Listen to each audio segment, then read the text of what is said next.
आपको एक बात बतावें, सही बता रहे हैं, अगर सच्चे राम भक्त हो तो मिथिला में श्री राम जी ने अजगौ पिनाक धनुष को तोड़ा था। लेकिन आज मैं इस मंच से कहना चाहता हूं कि तुम देश के नौजवानों हर विवाह में दहेज की परंपरा को तोड़ दो।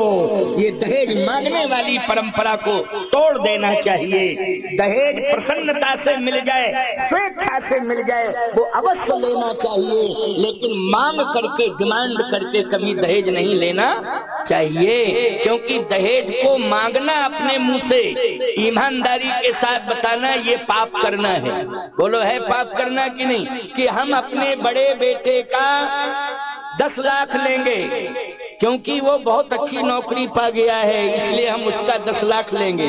अब तो किसी का बेटा अगर बहुत अच्छी सर्विस मिल जाती है तो 50 लाख से कम नहीं संबंध होता है। 50 लाख तो उसे चाहिए, इसके बाद ऊपर खर्चा चाहिए। मैं आपसे एक बात पूछना चाहता हूँ, चाहे जितनी बड़ी नौकरी करने वाले तुम्हारे बेटे हो जावे, चाहे IAS क्यों ना हो जावे बेटा, मैं एक ही बात कहना चाहता हूँ, क्या राम जी जैसी प्रतिभा हो पाएगा? बोलो, राम जी तो पूरे ब्रह्मांड के नायक हैं, अखिल ब्रह्मांड नायक हैं, ब्रह्मांड आदिपति हैं। बोलो, उनसे बड़ा कोई हो सकता है क्या? उनसे बड़ा ना कोई बुद्धिमान हो सकता है, उनसे ना बड़ा कोई बलवान हो सकता है, उनसे बड़ा ना कोई चरित्रवान हो सकता है। श्री राम का ऐसा व्यक्तित्व है।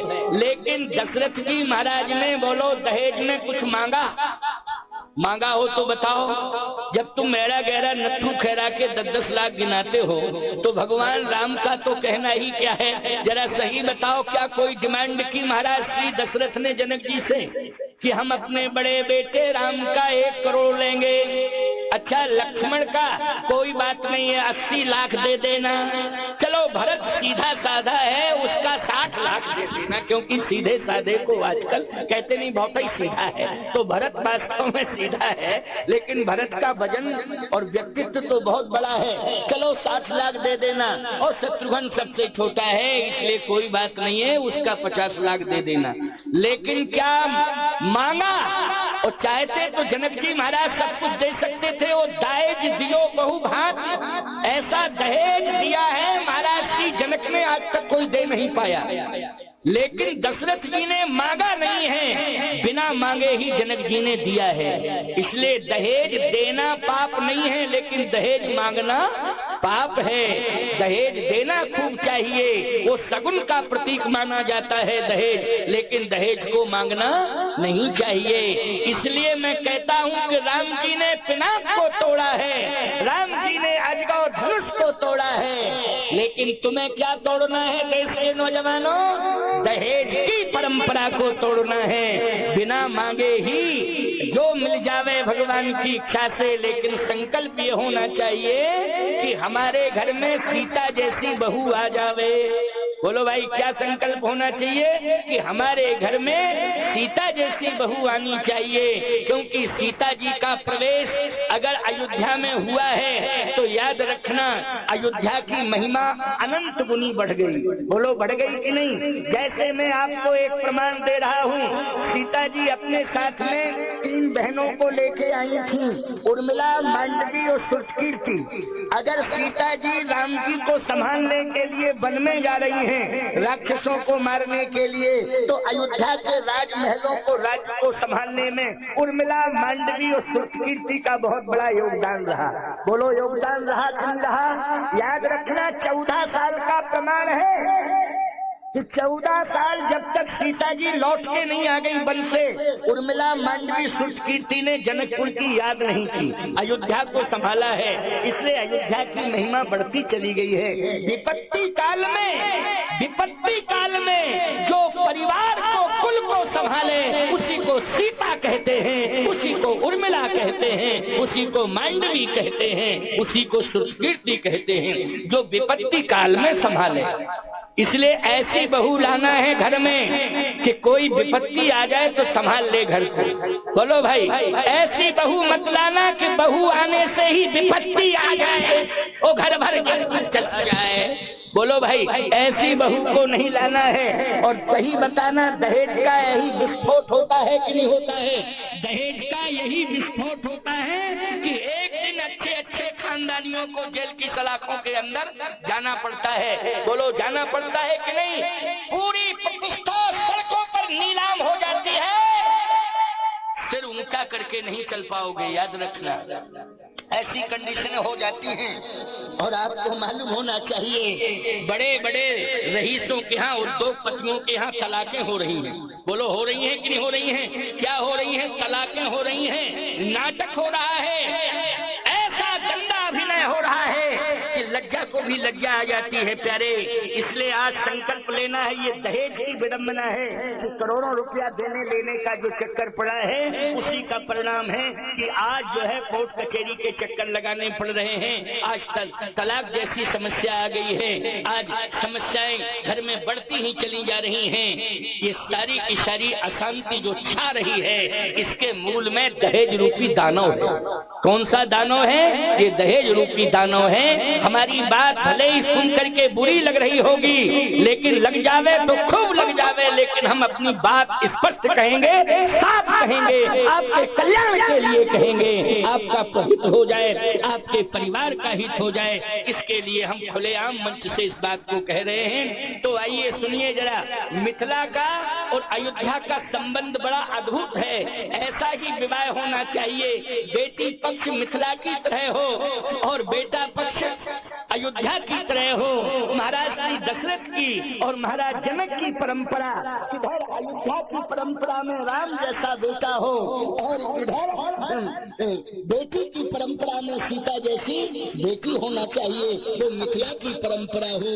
इसलिए मैं आज इस बात को कह रहा हूँ, जिनके की चोट पर कह रहा हूँ। जनक जी महाराज ने सोच लिया कि मेरी बेटी के लिए बर्तन ब्रह्म आ गया है, लेकिन ब्रह्म आ गया है तो ये धनुष तो रखा है। कहे धनुष तो इसलिए ही रखा था कि ये धनुष ब्रह्म की पहचान कराएगा। बोलो, ये धनुष किसकी पहचान कराएगा? ब्रह्म की पहचान कराएगा।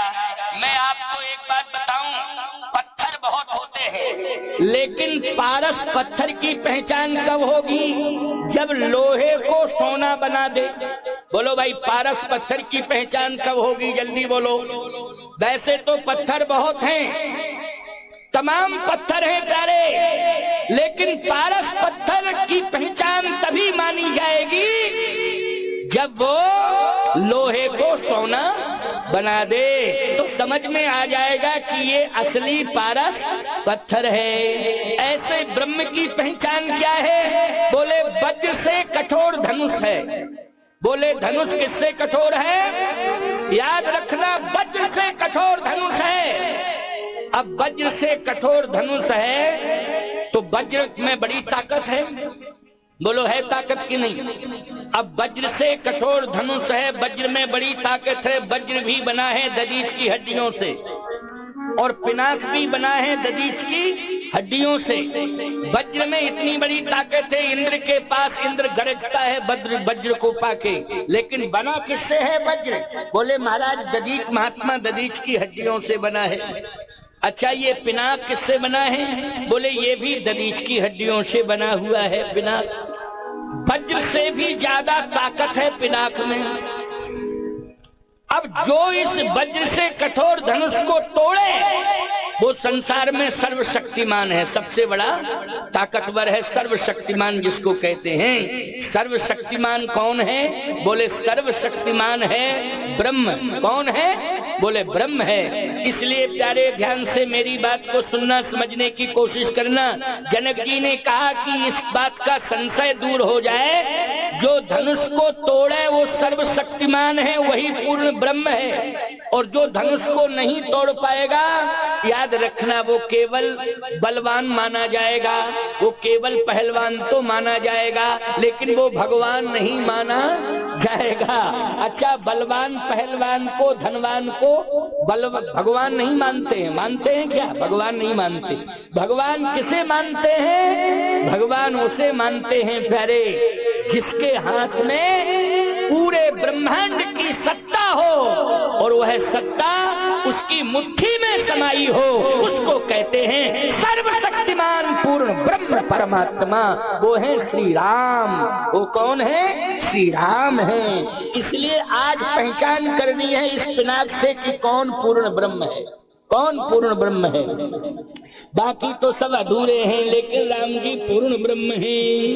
इसलिए धनुष रखा है। जनक जी ने घोषणा कर दी है, सो पुरारी को दंड कठोरा, सो पुरारी को दंड कठोरा, राज समाज आज जोई तोरा, प्रभुवन जय समेत बैदेही, बिनहि विचार बरे हटते ही। जनक जी ने कहा, जो शंकर के प्रचंड धनुष का खंडन करेगा, मैं बिना विचारे ही अपनी बेटी का विवाह उसके साथ कर दूंगा, जो धनुष तोड़े। अब अनेक देशों के राजा आ गए, क्योंकि घोषणा हो गई है, दीप दीप के भूपति नाना, आए हैं सुन हम पन ठाना, आए हैं सुन हम पन ठाना। बोले दीप दीप के भूपति नाना। बड़े बड़े राजा जो बहुत बड़े स्टेटों के मालिक थे, वो सभी राजा इकट्ठे हो गए। ये राजा लोग क्यों इकट्ठे हैं? ये इसलिए इकट्ठे हैं कि जनक जी ने ऐसी घोषणा की है कि जो धनुष को तोड़ेगा, मैं अपनी बेटी का विवाह उसके साथ कर दूंगा। अरे धनुष कोई बड़ी बात है क्या? धनुष को तोड़ने में हमको जरा भी दिक्कत नहीं है, क्योंकि धनुष बहुत समय से रखा है, इसलिए पुराना हो गया है, जीर्ण शीर्ण हो गया है। थोड़ा सा स्पर्श करेंगे, धनुष झट हो जाएगा और पट हम सीता को लेके चले जाएंगे, क्योंकि धनुष पुराना हो गया है। आपको एक बात बतावें, चुनाव में नए लड़कों को तोड़ने में ज्यादा देर नहीं लगती है, लेकिन पुराने लोगों को तोड़ने में एड़ी चोटी का एक घंटा पड़ता है, क्योंकि वो अनुभवी होते हैं, निष्ठावान होते हैं, ईमानदार होते हैं और अपने ईमानदारी की साख को बना के चलते हैं। बोलो, जो पुराने लोग होते हैं। लेकिन नए नए लड़के थोड़े से लोभ प्रलोभ में आ जाते हैं। बोलो, आ जाते हैं कि नहीं? बस तुरंत जो है अपनी अहमियत को 2 मिनट में न्यस्त नाबूद कर देते हैं। मैं कहता हूँ, नेक बनो, एक बनो, इंसान बनो और चरित्रवान का चयन करो प्यारे। किसका चयन करो? चरित्रवान का चयन करो, क्योंकि ये देश चरित्रवानों का है। इस देश को चरित्रवान ही चला पाएंगे। इस देश को कौन चला पाएगा?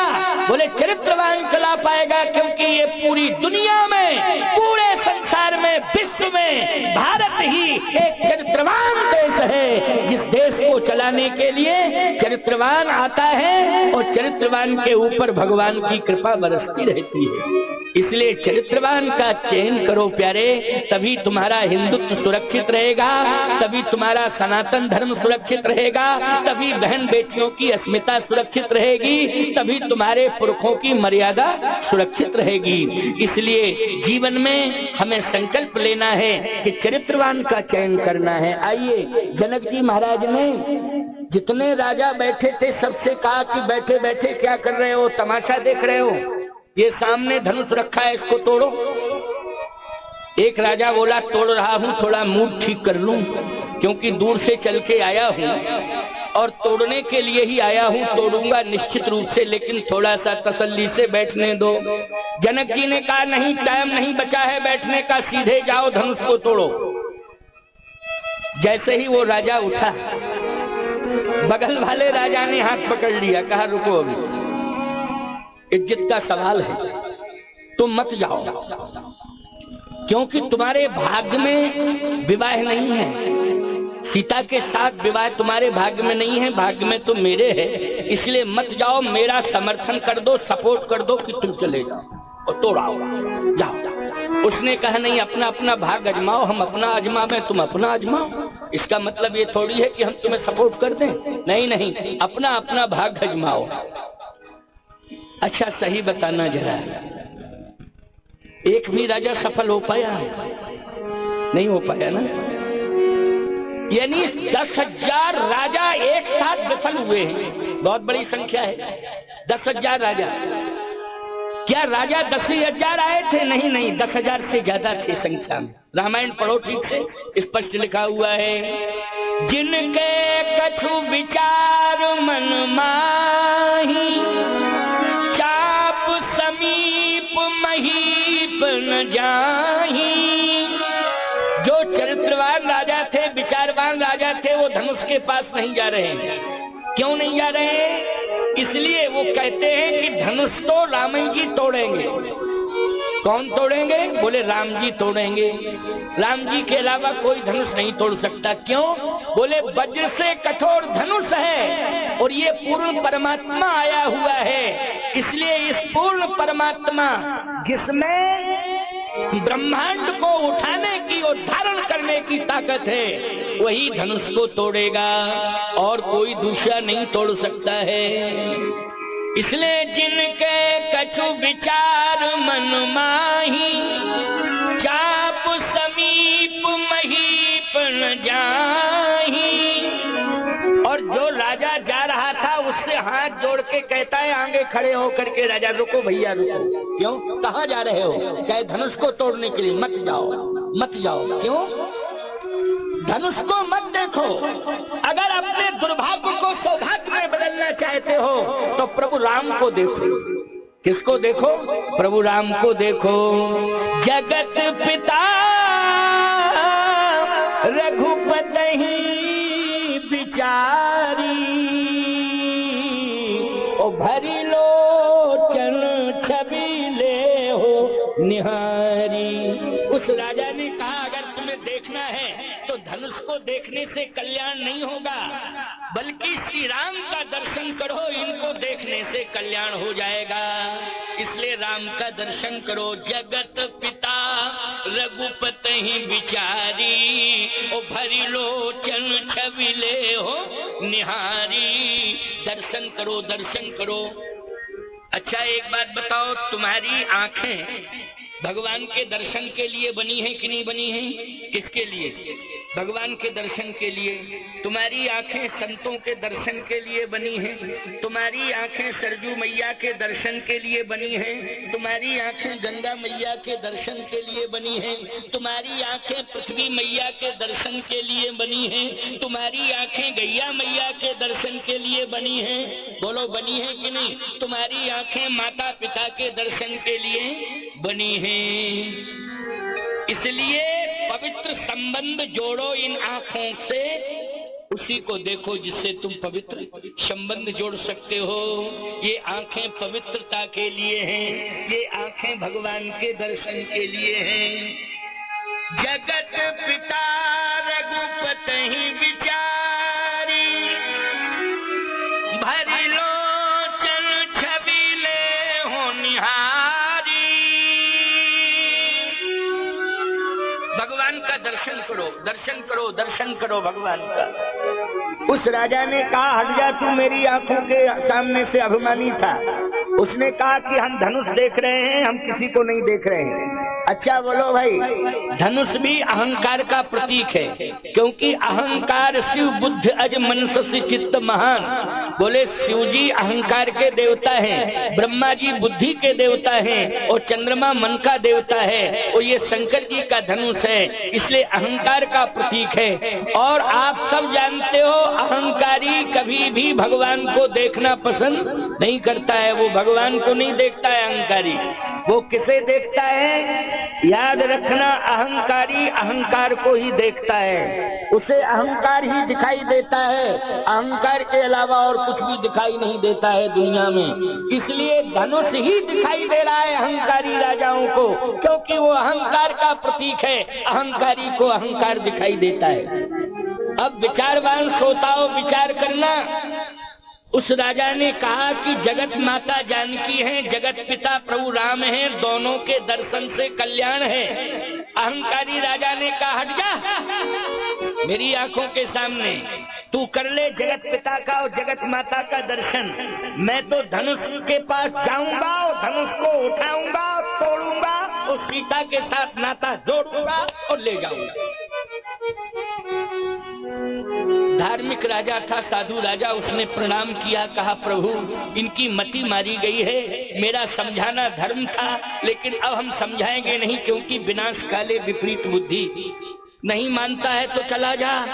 अब वो राजा गया धनुष के पास, समझना जरा, जैसे ही धनुष के पास पहुंचा तो धनुष के ऊपर भगवान शंकर बैठे थे।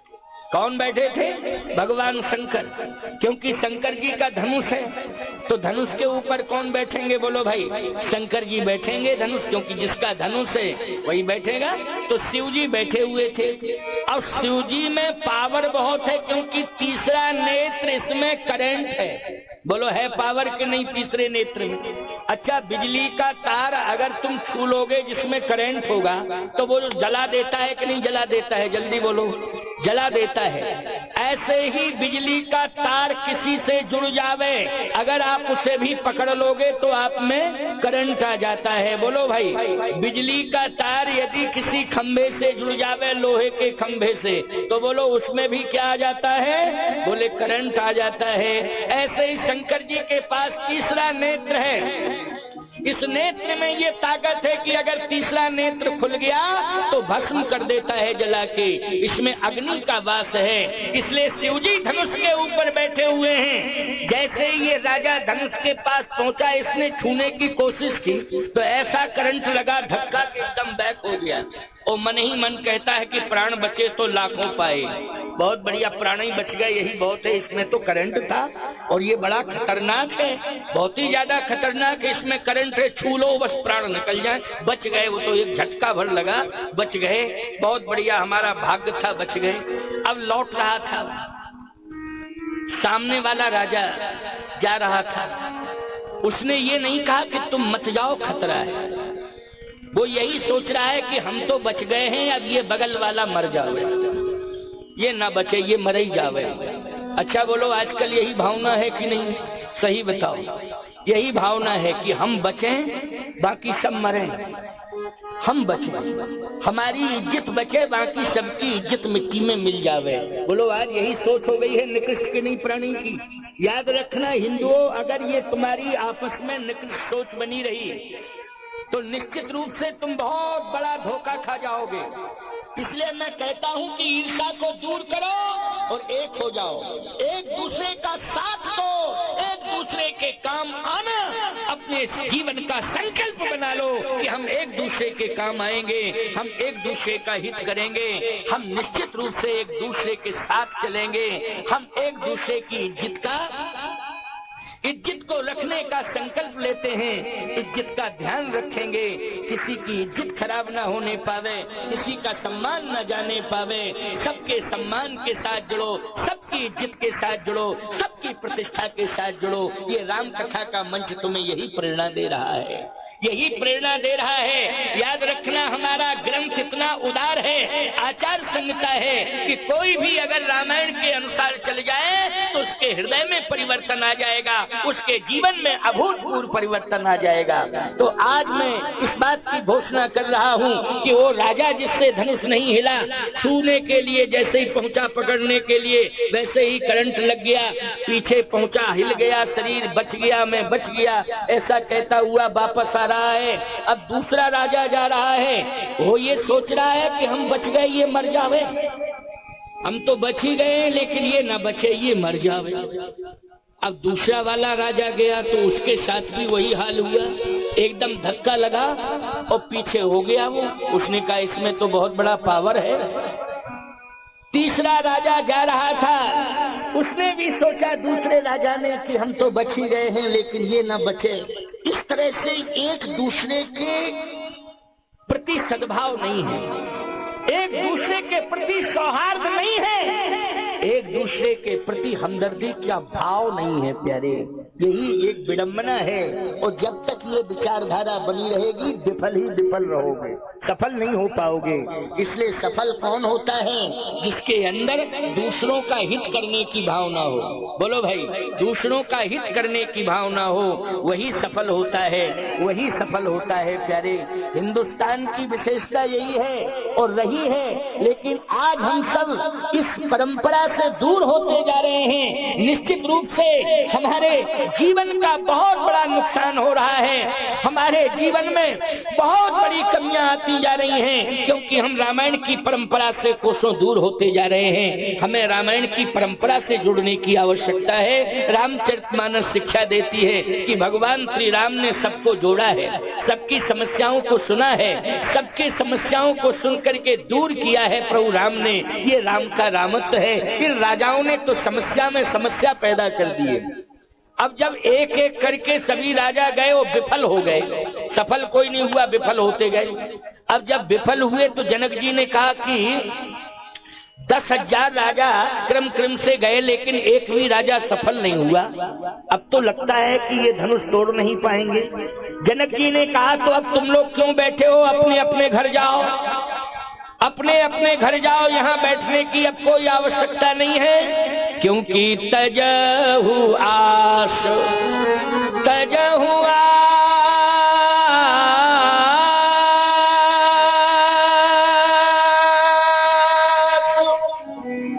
निज निज ग्रही जाहू, और लिखा न विधि बई देहि विवाहु। जाओ, अपने अपने घर जाओ, क्योंकि तुम लोगों ने धनुष हिला तक नहीं पाया, इसलिए अब इस सभा में बैठने की आवश्यकता नहीं है। अपने अपने घर जाओ। लिखा न विधि बई देहि विवाहु। राजाओं ने कहा नहीं जाएंगे, नहीं जाएंगे, नहीं जाएंगे। जनक जी ने कहा जब धनुष नहीं तोड़ पाए तो बैठे क्यों? उन राजाओं ने कहा कि हम इसलिए बैठे हैं कि अभी आशा बंधी है, आशा बंधी है, आशा बंधी है। किस बात की आशा बंधी है? बोले अभी हम फुटकर गए हैं, अब हम महागठबंधन बना के जाएंगे और सफल हो जाएंगे। अच्छा बोलो भाई, क्या ये महागठबंधन सफल हो पाएगा? सोचो जरा, विचार करो। 10,000 राजा एक साथ गए। जनक जी ने कहा अच्छा ये भी देख लो, कोई बात नहीं, कोई बात नहीं, ये भी देख लो, अपनी ताकत आजमा लो, हमें कोई दिक्कत नहीं। 10,000 राजा एक साथ गए और जैसे ही 10,000 राजाओं ने एक साथ आक्रमण किया तो शंकर जी ने अपनी पूरी ताकत लगा दी, पूरी ताकत लगा दी भगवान शंकर ने। अब मैं आपसे पूछना चाहता हूँ, शंकर जी अगर संकल्प ले लें कि मैं इसकी रक्षा करूंगा, तो संसार जो है एक साथ आक्रमण कर दे, लेकिन उस व्यक्ति का कुछ नहीं बिगाड़ पाएगा। बोलो भाई, जब शंकर जी रक्षा कर रहे हैं तो पूरी दुनिया उस पर टूट पड़े, लेकिन उसका बाल बांका होने वाला नहीं है। और यही हुआ है कि शंकर जी ने अपनी पूरी ताकत लगा दी। 10,000 राजा एक साथ आक्रमण किए हैं धनुष पर। गोस्वामी जी कहते हैं डगए न शंभु, डगए न शंभु, सरासन कैसे, ओ कामी बचन सती मन जैसे। डगए न शंभु सरासन कैसे, कामी बचन सती मन जैसे। भगवान शंकर का धनुष बिल्कुल भी नहीं हिला। 10,000 राजाओं ने पूरी ताकत लगा दी, शंकर जी ने पूरी तरह से धनुष की रक्षा की है और धनुष को पूरी तरह से संभाल लिया है, पकड़ लिया है। तो डगए न शंभु सरासन कैसे, ओ कामी बचन सती मन जैसे। अच्छी सोच लेकर के जाओगे तो शंकर जी तुम्हारे सहयोगी बनेंगे। जो 10,000 लोग काम नहीं कर पाएंगे अकेले तुम कर लोगे। अगर अच्छी सोच लेके जाओगे तो शिव जी रक्षा करेंगे, सहयोग करेंगे, सफलता मिल जाएगी। और यदि गलत सोच करके जाओगे तो 10,000 नहीं 10 लाख भी जाओगे तब भी सफल नहीं हो पाओगे। इसलिए हमेशा अच्छी सोच लेके चलना चाहिए। ये राजाओं की सोच अच्छी नहीं है, इसलिए शंकर जी ने कहा तुम सफल हो ही नहीं सकते हो, सफल नहीं हो सकते हो, चाहे जितनी ताकत लगा लो लेकिन सफल नहीं हो पाओगे। और वास्तव में 10,000 राजा सिर झुका के वापस आ गए। जनक जी ने कहा अब जाओ, राजाओं ने कहा अब भी नहीं जाएंगे। जनक जी ने कहा जब 10,000 मिलके सफल नहीं हुए तो अब क्यों नहीं जाओगे। उन राजाओं ने कहा हम इसलिए बैठे हैं कि अब ये देख रहे हैं कि आखिर धनुष कौन तोड़ता है। अगर हम धनुष नहीं तोड़ पाए हैं तो कम से कम धनुष तोड़ने वाले से तो युद्ध कर ही सकते हैं। इतनी ताकत तो हमारे अंदर है ही है। कितने अज्ञानी हैं, कितने मूर्ख हैं। सोचो जरा, जब तुम 10,000 मिलके कुछ नहीं बिगाड़ पाए हो, और जो धनुष तोड़ेगा वो साधारण नहीं होगा, वो साधारण तो हो नहीं सकता है। उसे चैलेंज देना ये महामूर्खता है, ये महामूर्खता है उसे चैलेंज देना। जब 10,000 राजा कुछ नहीं बिगाड़ पाए और अकेले कोई व्यक्ति अगर धनुष को तोड़ देता है तो वो महाशक्ति है। वो लोग कौन है? महाशक्ति है। इसलिए कुछ नहीं बिगड़ेगा, चाहे जितनी कोशिश कर लेना। मैं कहता हूँ कि भारत शक्ति नहीं महाशक्ति है, इसलिए कोई कुछ नहीं बिगाड़ सकता है भारत का, क्योंकि भारत में महाशक्तियां पैदा हो गई हैं। भारत महाशक्तिवानों का देश है, ये साधारण देश नहीं है, सामान्य देश नहीं है। यहाँ बड़ी बड़ी महाशक्तियां पैदा हो गई हैं। आपको मालूम होना चाहिए भगवान राम स्वयं भारत की भूमि पर जन्म लिए हैं। बोलो, लिए हैं कि नहीं लिए? इस बात को मान रहे हो कि नहीं मान रहे हो? अच्छा सही बताना, बजरंग बली का जन्म कहाँ हुआ है? बोले बजरंग बली का जन्म हुआ है गंधमादन पर्वत पर, जिसको कहते हैं बैंकाचल पर्वत, जहाँ त्रिपट बालाजी का मंदिर बना हुआ है दक्षिण भारत में, वहीं पर गंधमादन पर्वत है, उसी को बैंकाचल पर्वत कहते हैं। वाल्मीकि रामायण के अनुसार बजरंग बली का जन्म हुआ है। अच्छा बोलो भाई, जहाँ राम का जन्म, जहाँ बजरंग बली का जन्म, जहाँ पर दुर्गा शक्तियों का, आदि शक्तियों का प्रादुर्भाव हुआ हो, बोलो ऐसे देश का कोई कुछ बिगाड़ सकता है किसी में हिम्मत? इसलिए मैं कहना चाहता हूँ ये भारत बजरंग बली का देश है, ये भारत आदि शक्तियों का देश है, ये भारत भगवान राम का देश है, ये कृष्ण का देश है। इसलिए इसका कुछ भी बिगड़ने वाला नहीं है। आज 10,000 राजा एक साथ गए लेकिन विफल हो गए। अब जब विफल हुए तो ध्यान से सुनना, बड़ी बढ़िया बात है। जनक जी ने कहा कि अब ये जा नहीं रहे हैं तो अब क्या किया जाए। जनक जी कहते हैं सुकृति जाए जो पन पर हरऊ। क्या मैं ये कह दूं कि मैंने धनुष यज्ञ का कार्यक्रम कैंसिल कर दिया है, ये मैं घोषणा करूं?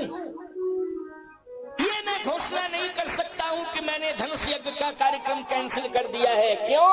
इसलिए कि धनुष यज्ञ सुन रघुकुल नाथा, धनुष यज्ञ को सुन के ही रघुनाथ जी आए हैं, धनुष यज्ञ को सुन के ही विश्वामित्र जी राम लक्ष्मण को लेके आए हैं। इसलिए हम ये घोषणा नहीं करेंगे।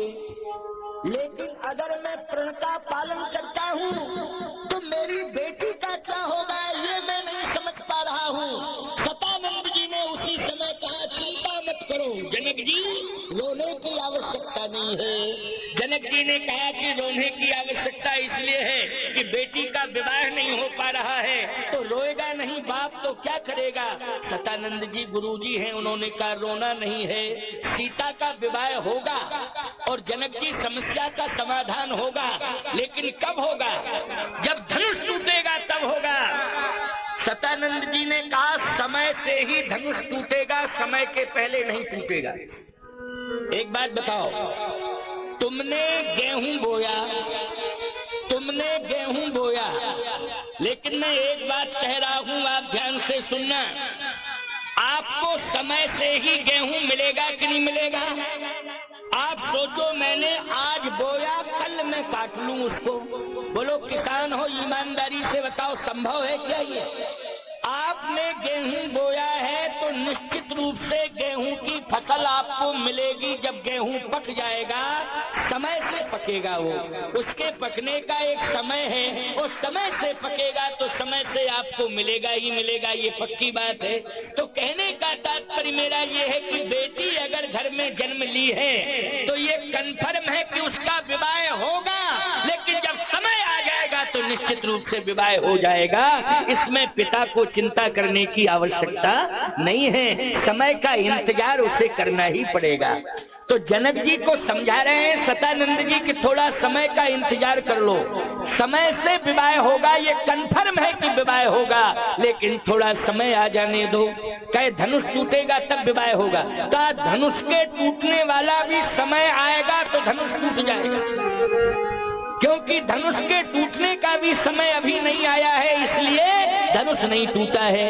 तो जनक जी ने कहा हम यही नहीं समझ पा रहे हैं कि इसका समय कब आएगा धनुष टूटने का।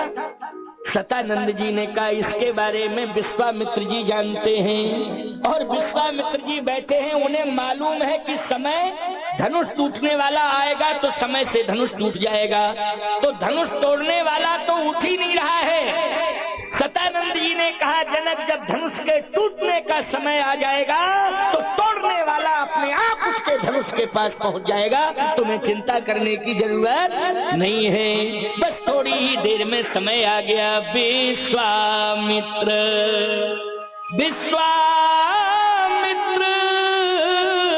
समय शुभ जानी,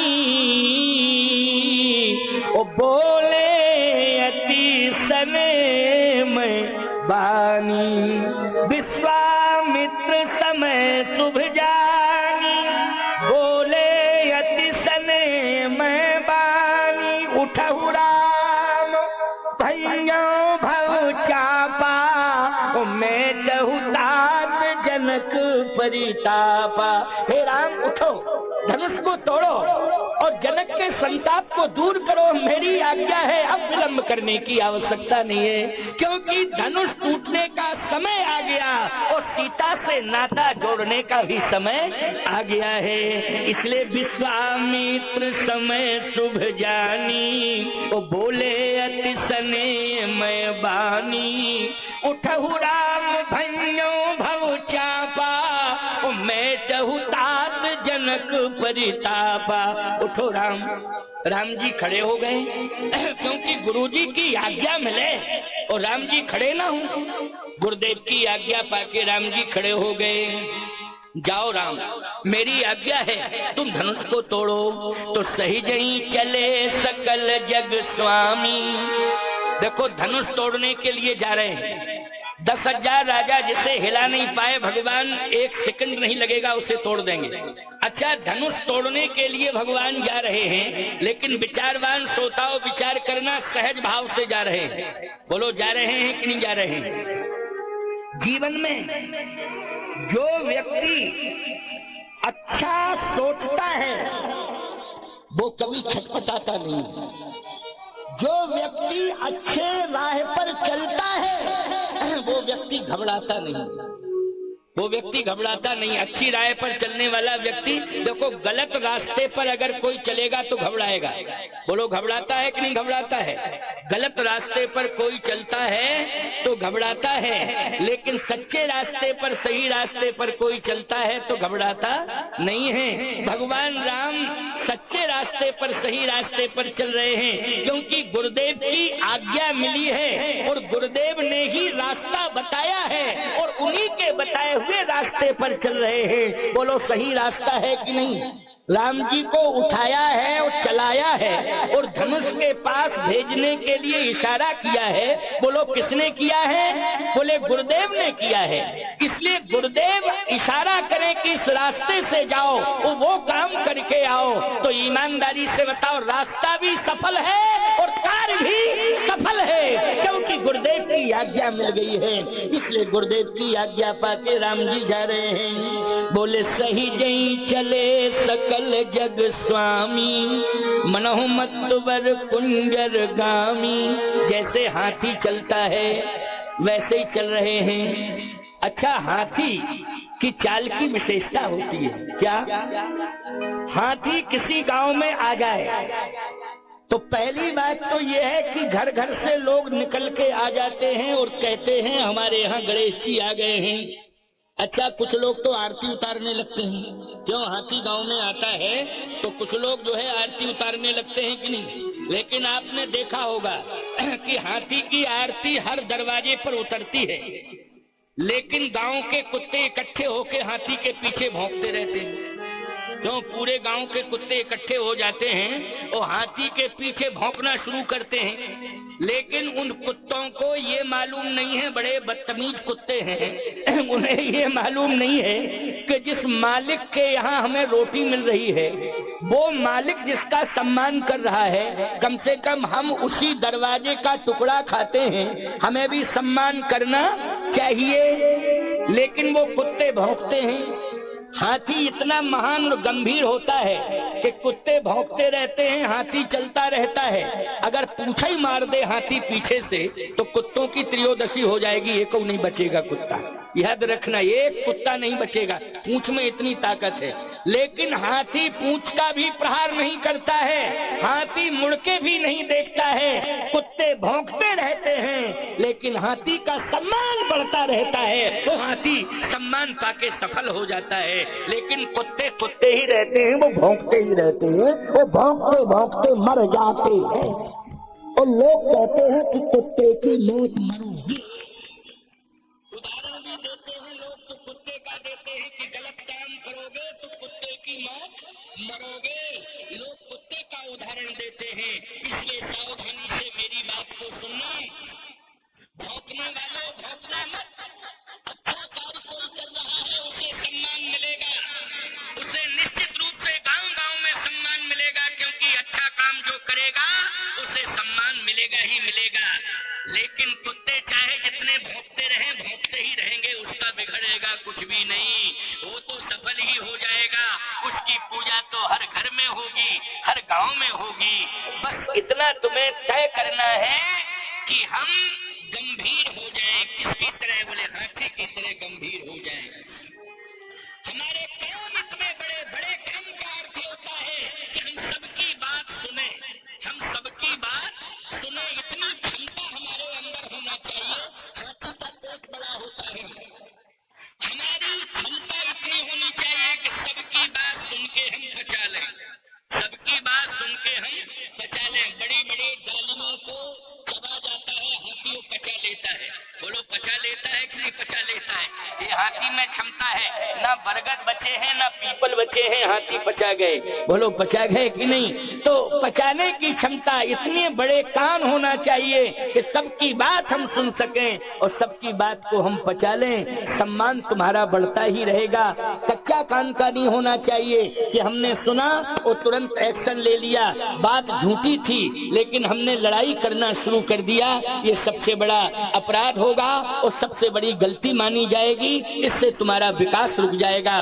भगवान श्री राम प्रगति के रास्ते पर जा रहे हैं, ध्यान से सुनना, बहुत अच्छी बात है ये।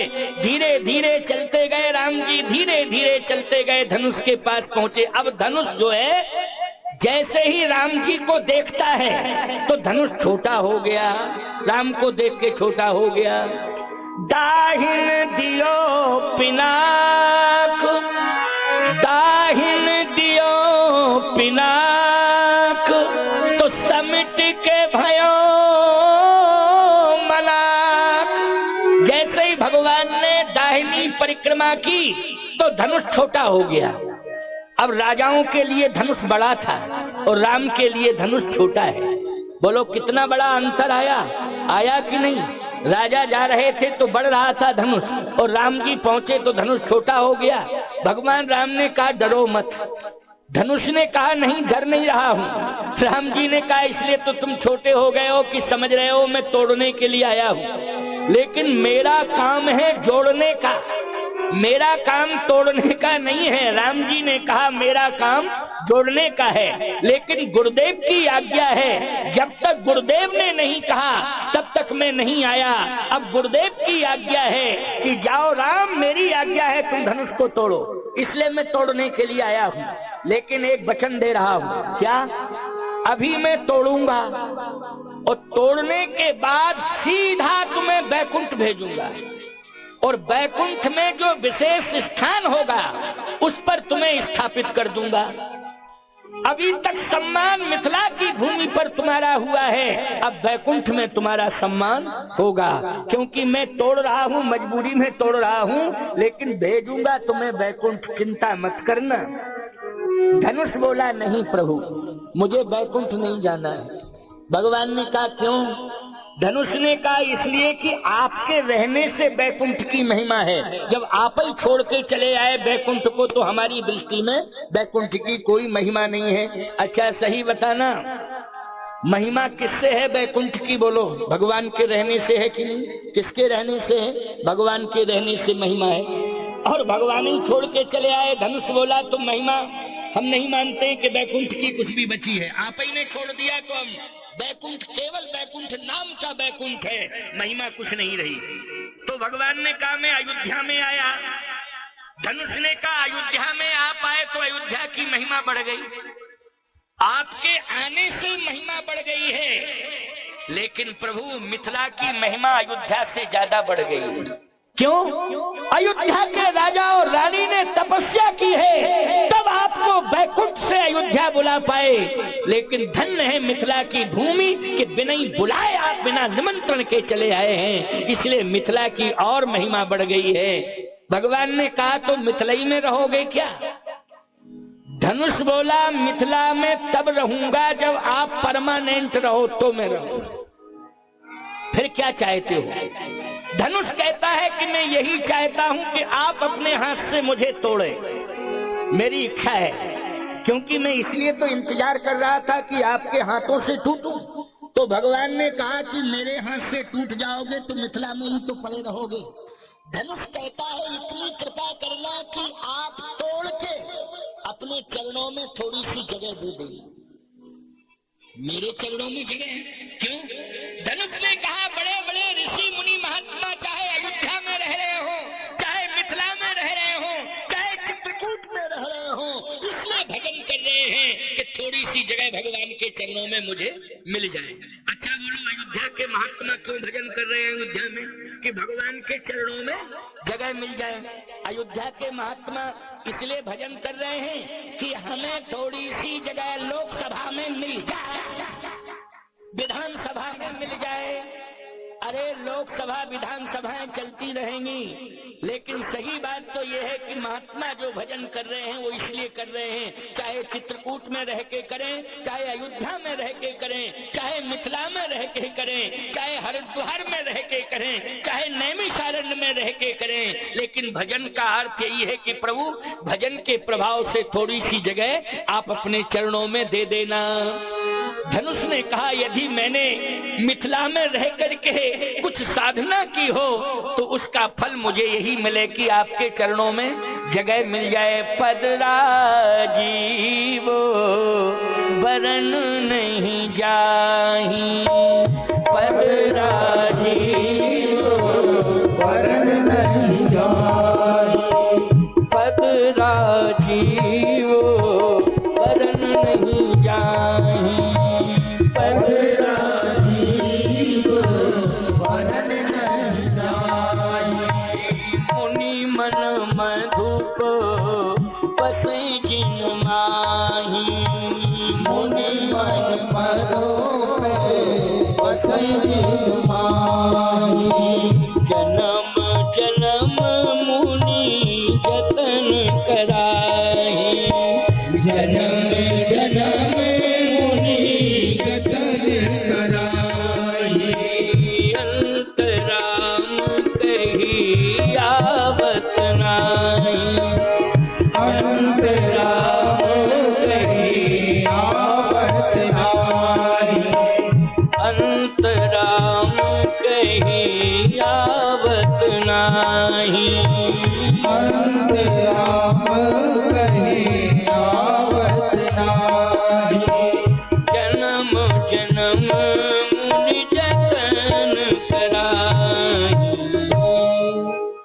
बड़े बड़े अमलात्मा बिमलात्मा हंस परमहंस अनंत वर्षों तक तपस्या करते हैं, लेकिन आपका दर्शन नहीं होता है।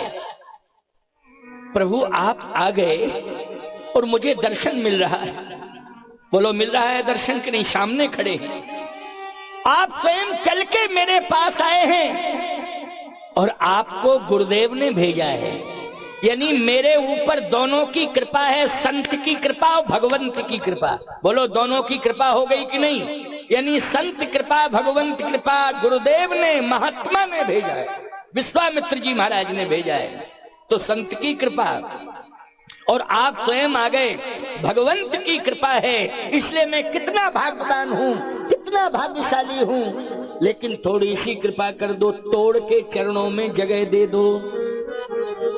अगर आप जीवन भर मिथिला में रहें तब तो ठीक है कि तोड़ के मिथिला की भूमि पर डाल देना, हम पड़े रहेंगे। लेकिन आप मिथिला में रहेंगे नहीं, मिथिला में से जाएंगे और हमारी जानकी जी को भी ले जाएंगे। क्योंकि मैं टूटूंगा तो 101% कंफर्म हो गया कि नहीं हो गया? बोलो भाई, मैं वो पक्की बात है, मैं टूटूंगा टूटूंगा टूटूंगा।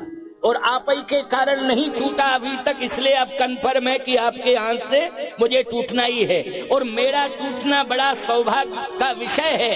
इसलिए सौभाग्य का विषय है कि मुझे गर्व के साथ कहना पड़ रहा है कि मैं उठा भी हूँ तो राम के हाथों से उठा हूँ, और खींचा भी है मुझे तो राम के हाथों ने खींचा है। और टूटा हूँ तो राम के हाथों से टूटा हूँ, और गिरा हूँ तो राम के चरणों में गिरा हूँ। मुझसे बड़ा सौभाग्य दुनिया में किसका हो सकता है?